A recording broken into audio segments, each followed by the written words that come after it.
많은 사람들이 선망하는 곳 서울대학교. 이곳의 학생들은 모든 방면에서 악착같이 최선을 다합니다. 그도 그럴 것이 서울대생들은 그런 삶의 태도로 치열한 입시 경쟁을 뚫고 대학에 합격한 사람들이니까요. 그러나 끊임없는 자기 개발 끝에는 과연 무엇이 있을까요? 완벽을 향한 노력은 성공을 가져다 주지만 우리는 종종 완벽주의가 개인의 삶을 갉아먹는 것을 목도합니다. 쉼없이 스스로를 채찍질하면 정말 행복이 찾아올까요?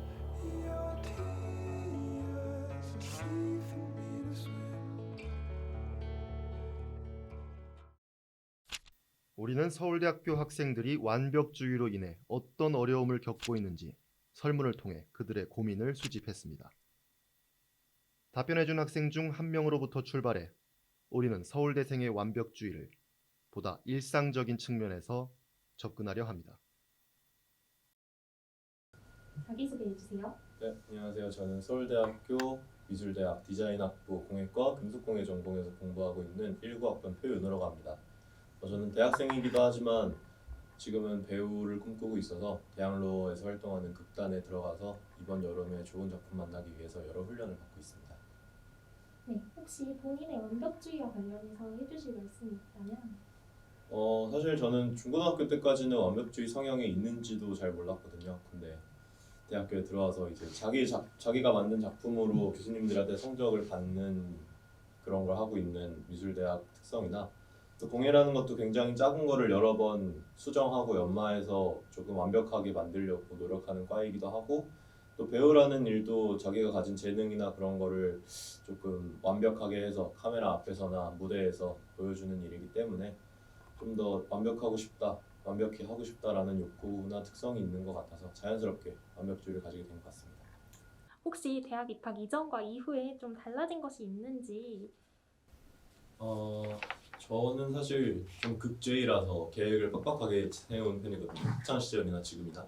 근데 고등학교 때는 그런 것들을 이제 어떻게든 해냈다면 대학교에 들어와서는 조금 무기력하기도 하고 힘든 느낌이 좀 듭니다. 뭐 고등학교 때는 거의 개근을 했었는데 대학교에 들어와서는 조금 이제 아침 수업도 좀 당연하게 빼먹는 적도 있었고.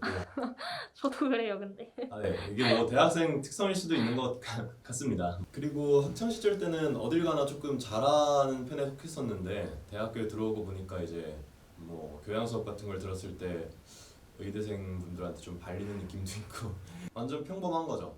평범하다고 좀 느낍니다, 제가.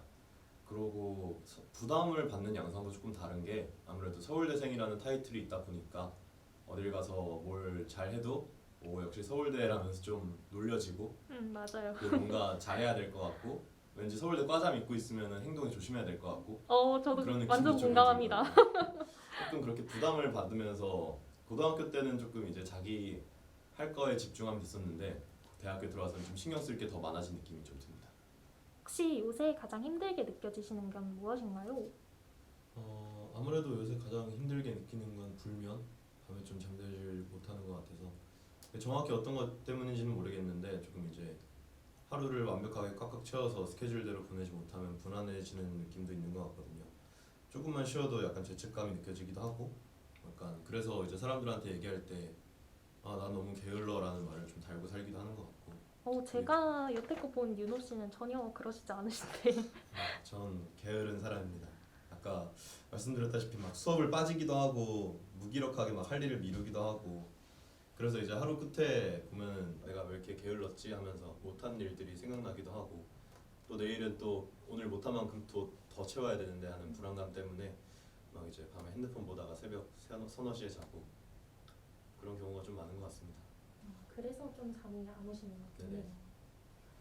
혹시 자신이 완벽주의자라고 생각하시나요? 저는 사실 최근까지도 전혀 그렇지 않다고 생각을 했었습니다. 완벽이라는 말이나 완벽주의, 완벽 추구 같은 말이 저랑 되게 안 어울리지 않나? 단어 자체가 저랑 좀 안 어울리는 느낌이 좀 들었어가지고 자각을 맞아요. 못하고 있었습니다. 사실 완벽이라는 말 자체의 어감이 내가 진짜로 완벽해야만 완벽주의자일 수 있는 그런 느낌이랄까. 저는 그렇게 완벽하지도 않고 사실 그 완벽까지도 지향하지 않고 조금 대충 끝내버리는 느낌이 있지 않나라는 생각이 있어서 완벽주의자까지는 아니지 않나라는 생각을 했었는데 지난 학기였나요? 작년에 직업의 세계와 진로 설계인가 그런 수업을 들었었는데 거기서 이제 진로 상담을 좀 소개시켜줘서 그걸 받았단 말이에요. 근데 거기서 완벽주의자라는 진단을 거의 받은 거죠. 그래가지고 완벽주의자라는 진단에다가 조금 이제 자기를 폄하하고 있다라는 얘기를 들었어가지고 그렇다면 윤호 씨가 진단받은 완벽주의란 무엇일까요? 그 엄밀한 정의를 알아보도록 하겠습니다. 완벽주의에 대한 정의는 연구자들마다 조금씩 다르지만 자신을 향해 높은 기준을 설정하여 보다 높은 성취감을 얻고자 하는 성향을 의미합니다. 우리는 일상생활에서 완벽이란 단어를 긍정적으로 사용하지만 사실 완벽주의의 부정적 특징 또한 적지 않은데요. 완벽주의자는 비현실적인 높은 기준으로 인해 쉽게 좌절하고 자기 비하에 빠질 수 있으며 현실에 대한 수용적 태도를 갖기 힘들기 때문입니다. 지나친 완벽주의는 우울증, 강박증, 불안장애 등을 유발 및 악화시키는 데 기여하는 성격 요인입니다. 완벽주의는 다음과 같이 총 4가지 유형으로 분류할 수 있습니다. 가로축은 완벽주의의 원인이 자신에게 있는지 자신 외부에 있는지로 나뉩니다. 자기부가적 완벽주의는 자신이 스스로에게 완벽함의 잣대를 제시하는 것이고 사회부가적 완벽주의는 타인이 자신에게 지나친 완벽을 요구한다고 인식하는 성향입니다. 세로축은 성취지향 목표와 관련됩니다. 위쪽은 접근 성향인데 자신이 남들보다 좋은 성취를 내는 것을 목표하는 것을 뜻하고 회피 성향은 남들보다 뒤처져서 창피를 당하지 않는 것을 목표하는 성향입니다.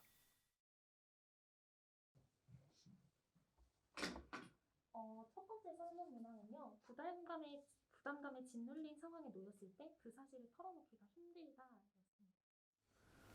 확실히 무슨 일이 있든지 간에 다른 사람한테 얘기하는 게 쉽지 않은 것 같아요. 좀 어려워하는 것 같습니다.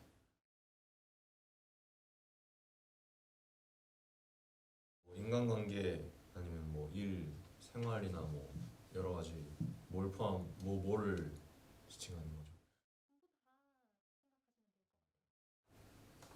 전부 다 면은 네, 확실히 그렇죠. 전부 다 제가 통제하고 싶고 제 손 안에 들어왔으면 좋겠네요.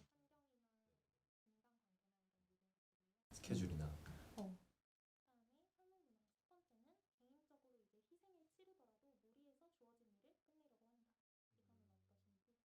이건 좀 맞는 것 같은 게 누가 뭔가를 해달라고 하거나 시키면은 거절을 하기가 힘들어가지고 좀 선을 넘는 게 아니라면 결국에는 제 거를 밀어서라도 같이 하는 공동의 일을 먼저 우선순위에 놓고 하는 편인 것 같습니다.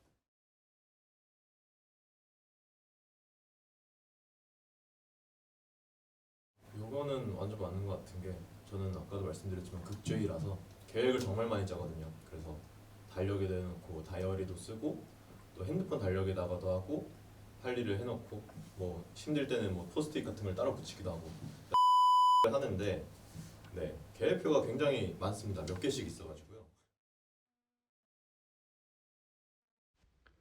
그럼 지금부터 윤호 씨의 학업 방면의 일상으로 들어가 보겠습니다.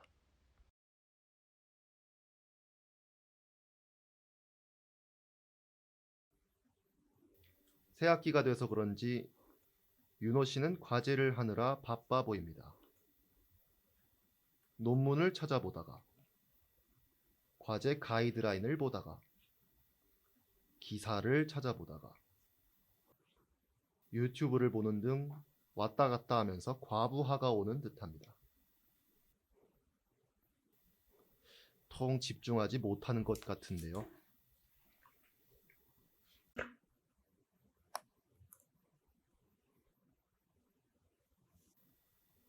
자신의 과제도 밀려 있지만 다른 사람의 일까지 도맡아 하는 윤호 씨.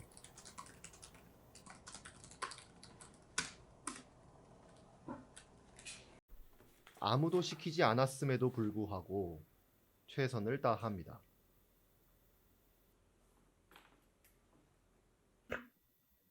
윤호 씨의 작업에 대한 피드백이 도착한 것 같네요. 분명 좋은 피드백을 받았지만 계속해서 부족한 부분을 찾습니다.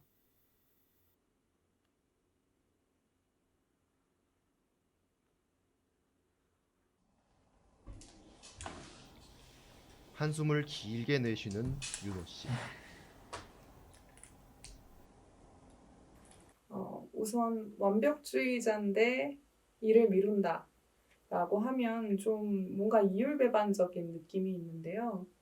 사실 경직된 완벽주의와 꾸물거림증이 관련이 굉장히 깊습니다. 완벽주의의 개념을 제시한 심리학자들이 많이 있었는데 1990년도에 랜디 프로스트 연구팀이 다차원적인 완벽주의라고 하면서 완벽주의적인 이 성격 경향성을 6가지 요소로 정리를 했고 이것을 한국인에게 적용했을 때 5가지가 유효하게 나타났습니다. 그것들을 간략히 말씀드리면 실수에 대한 지나친 염려, 그리고 행동에 대한 의심, 부모의 높은 기대, 그리고 개인적인 높은 성취 기준, 그리고 이 정리정돈 습관 이렇게 5가지로 구성이 된다라고 하는데 이 일을 미루는 완벽주의자 SNS에서 게으른 완벽주의자라고 하더라고요. 이분들은 그 중에서도 실수에 대한 염려 그리고 행동에 대한 의심이 특히 높은 분들입니다. 그래서 일을 미루는 걸 보면 사실은 굉장히 잘 해내고 싶은 마음이 있는 거예요. 절대로 실수가 있어서는 안 되고 또 자기 선택을 계속 의심하기 때문에 도무지 일을 시작을 할 수가 없습니다. 계속 전전긍긍하면서 이렇게 시작을 미루는 거고요. 가까스로 이제 시작을 해도 또 일의 끝맺음을 미루는 경향이 있습니다. 우리 대학생 여러분이 과제물을 다 해놓고서도 제출을 못 누르는 분들이 있는데요. 그 시간 동안에 불안이 올라가면서 여러 번 읽고 또 읽고 오탈자가 없는지 점검을 합니다. 제출을 하게 되면 평가가 기다리고 있고 만약에 실수가 발견되면 그 자괴로움을 견디는 게 너무 어렵기 때문에 끝맺음도 미루게 되는 겁니다. 이렇게 되면 일을 맡는 것 자체가 괴로워질 수 있어서 이 유형의 분들은 완벽주의의 어떤 조절 능력을 갖추는 게 특히 더 필요합니다.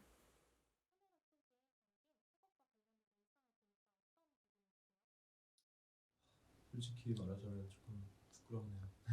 뭐 이렇게 3인칭으로 제 생활을 지켜보는 것 자체도 조금 그런 것 같고 또 미루고 안 하고 그런 모습을 보여드리다 보니까 조금 부끄럽고 쪽팔린 느낌이 있는 것 같습니다. 근데 뭐 이게 저도 막 이제 미루려고 미루는 건 아니고 뭐 어쩌다 보니까 좀 불안하기도 하고 계획은 이제 완벽한데 그거를 몸이 안 따라주는 느낌이 있어서 그렇게 되는 것 같고요.